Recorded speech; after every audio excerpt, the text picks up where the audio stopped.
Alright, so we just landed in Gothenburg, and over the next few days we're going to have a tour where we visit a lot of our clients, and we're going to try to figure out what problems they are having that are hindering them from, taking their practice to the next level.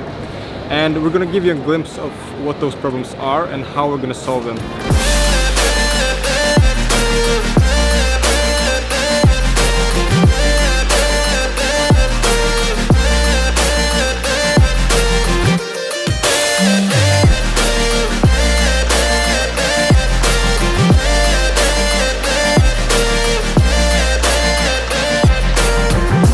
Previously on the $1 Million Clinic, Bendik and Maxime were introduced to Cindy and her clinic.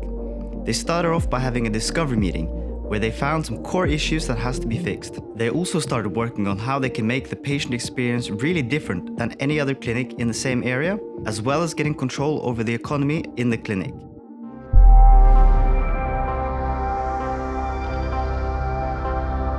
The first clinic the guys visited in Gothenburg was Mutajemi Dental, which is run by a great guy called Sina. This clinic is really successful and are even looking to open another clinic. They had a conversation about what his next bottleneck is going to be.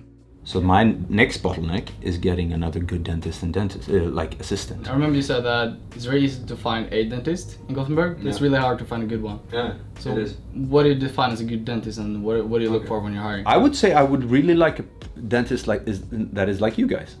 Basically, you have a mature set of minds. You guys are very more developed than I was at your age. Let's put it that way. And then that type of if you have some sort of younger energy mixed together with some sort of wisdom where you can actually sit down quiet and listen to a person for 10 minutes and then talk, like you guys did right now. To have that type of thing with a dentist. I don't care how good you are at dentistry, you still have to fit in with us. You need to be able to do your job, and you need to be able to do a bit more socially, and then I'm fine. So, and what you get in return when we start hiring is that we in turn give the pay is very good. You have all the perks when it comes to you both have massage and you get to do friskvård, which is you get 5,000 from the clinic every year to do sports. If you want to do anything, go ahead, use the money and do sport. Yeah, it just seems like you're going the right way to getting the best dentist. I hope I am. Is there anything you're kind of doing consciously to build the culture up even more, or doing you? Yeah, I do really think that a good leader leads from the front and not in the back. I really do, and I have to show somewhere where I'm willing to work extra hours. I'm willing to do this. I'm willing to do that, and only then can I expect anyone else to do at least half of what I'm doing. Mm-hmm. And anything above that, gravy. So yeah, and the thing you're talking about there, I think that if you build a culture from the get-go, you won't end up in a place where there's a culture that you didn't want to have. The most apparent distinction between Sina and Cindy is how they're thinking about culture. As we've seen previously, building a great culture hasn't been a part of Cindy's focus at all. Sina made an excellent point about this. If you consciously build the culture you want from the beginning, you won't end up with one that you don't like. The truth is that every company has a culture, whether you're conscious of it or not. And the key here is to, like Sina, focus on what you want it to be and get the team behind building it together. What makes a good culture? Let me give you an example from one of the biggest and most successful companies in the world, Google. In the early days of Google's advertisement platform, Sergey Brin, co-founder of the company, was browsing the search results to evaluate the relevance of the ads to his search. He had been searching for a motorcycle and got ads for something completely irrelevant. He printed a screenshot of this and posted it in the communal area in their office. A couple of engineers who weren't even assigned to the project saw the printout when they came to play pool and started discussing the problem. They stayed at the office the whole weekend to work on a solution. And Monday morning, they presented one to Sergey. Solving this problem wasn't their responsibility, but they cared so much about the company and the products they produce that they took ownership of the problem and solved it independently. Once you built a culture you're proud of, you need to protect it with everything you have. That is why Sina is so meticulous with who he hires and why getting more of the right people on the team is his biggest bottleneck right now. As he says, I don't care how good you're at dentistry, you need to fit in with us.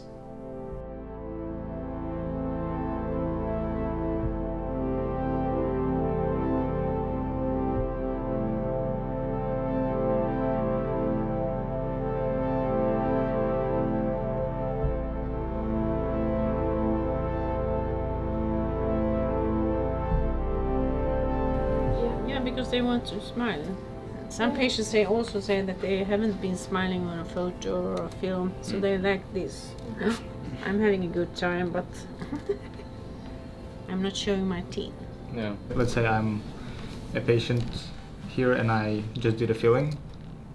How would you like introduce Invisalign to me? We take photos, and then we show the photos on the screen, and I can show them where the teeth are not aligned, or I teach them how they should be aligned in the side part. And sometimes I ask them if they have some kind of issues with their jaw or their bite, and maybe they will reveal that yeah, I have problems with it. And then I can teach them how we can do a treatment plan to get rid of these problems. And I show, we have always models to show also how does this Invisalign look. Yeah. And then I have the clean check, which is on Invisalign's website. So they can see the treatment if you have 20 aligners or 10 aligners, how it's going to be. It's not always aesthetic problems that they choose No. Invisalign for. It's other problems that they need to The bite is one issue. So I said if the bite is correct, then it's a plus that your teeth are aligned and looking nice. But the bite is the main issue to correct. So do you only introduce Invisalign if they have these medical issues? Or I'll say like, for example, I have, my teeth are fine medically, but then I have like a few teeth that are a bit like, crooked. Yes. Would you introduce Invisalign to me, even Yes. though, okay. and check what does your heart desire.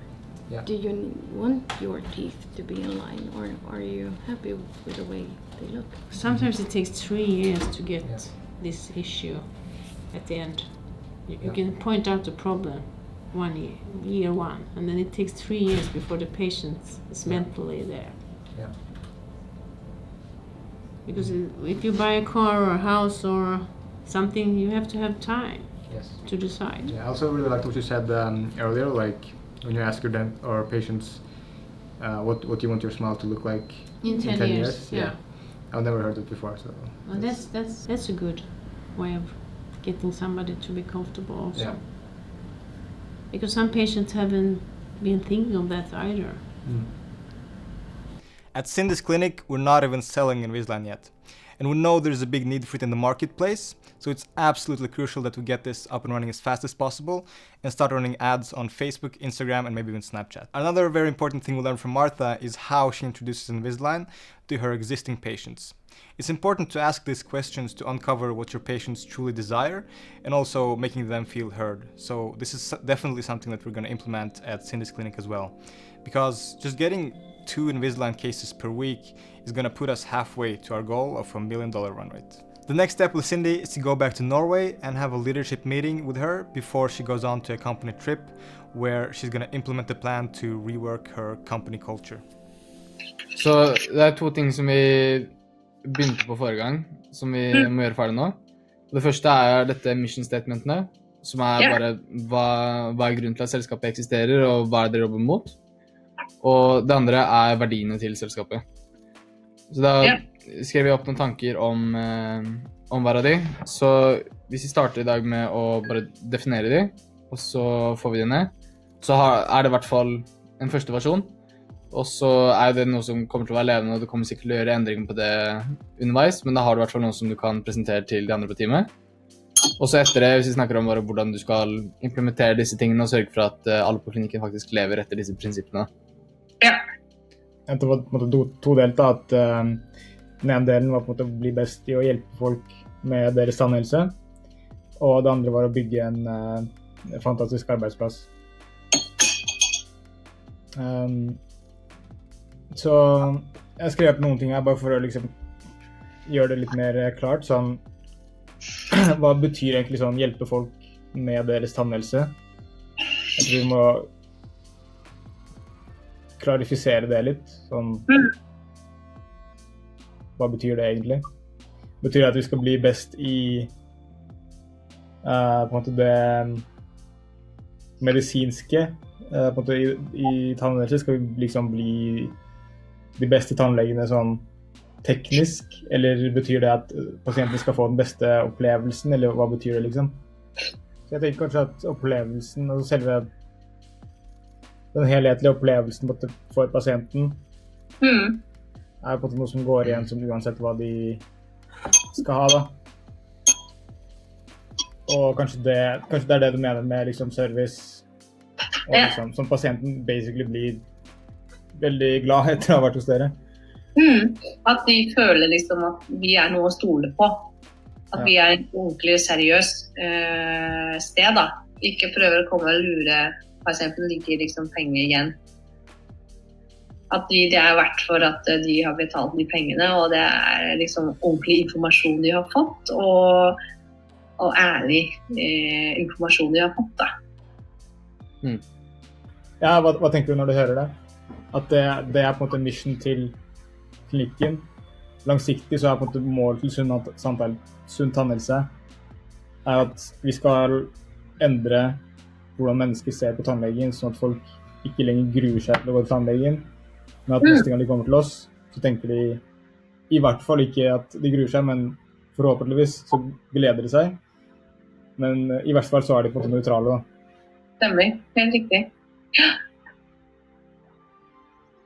Jeg vil ha det sånn. Jeg vil ha det sånn. Det er bra. Sånn skal vi ha det. Ja.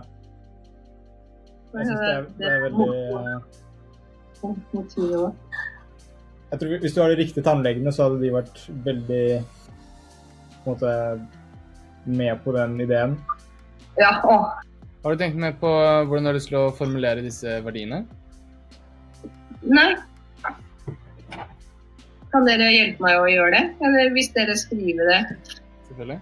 tegner det på en mail, så skal jeg printe det ut i morgen, og så skal jeg ha en møte med de på lørdag. Ja. Og fortelle dem hva jeg forventer, og hva jeg vil at det skal være, og fremover. Jeg tror det mindset-skiftet du må gjøre er å ikke tenke lenger på deg selv som en tannpleier. Men som at du driver klinikken, og det er du som skal designe og lage en klinikk som faktisk kan klare å oppnå det målet her. Og da må tannlegene bare høre på deg. For hvis alle tannlegene gjør det her på hver sin egen måte, så har du null kontroll på opplevelsen til hver av pasientene. Og hvis 1 av 4 tannleger gjør det på en måte som er helt håpløs, så vil 25% av alle pasientene få en dårlig opplevelse, sammenlignet med de 75 andre som får en god opplevelse. Så hvis du faktisk har en sånn trening med dem og viser dette her er måten jeg gjør det på, eller om dere har en sånn, kall det en sånn brainstorming session da, med alle sammen, hvor de sier at nå skal vi lage noen fundamentale regler for hvordan man skal forklare behandlinger til pasientene. Dette er de tingene jeg merker har funket best. Og så ber du hver eneste person dele sine erfaringer og kunnskap om hvordan får man best pasienten til å forstå hvorfor man skal gjøre en behandling, hvordan det foregår, bare all den informasjonen som dere prøver å overføre til pasienten. Og gjør dette sammen, så tar også alle eierskap i den. Men til syvende og sist at du i hvert fall sier at ok, dette her har vi nå funnet frem til er den beste måten å gjøre det på, og det er måten man skal gjøre det på. Så hvis noen velger å ikke følge det, så går det da imot resten av teamet, og det dere sammen har funnet ut er det som tar dere mot missionen deres da. Bra? Yes. Takk. Jeg gleder meg til å begynne. Ja, det blir veldig gøy å høre hvordan det går. Ja. Nei, men da får dere masse lykke til, Cindy. Så får dere kose dere. Ja. Yep. Dere får ha... Ja, dere jobber videre, eller? Ja. Ja, og så... Ja, kose dere i helgen med jobben. Jeg vil fortelle dere hvordan det har gått. Det får dere. Ja. Ok. Da snakkes vi. Vi snakkes. Ha det godt. Ha det. Ok.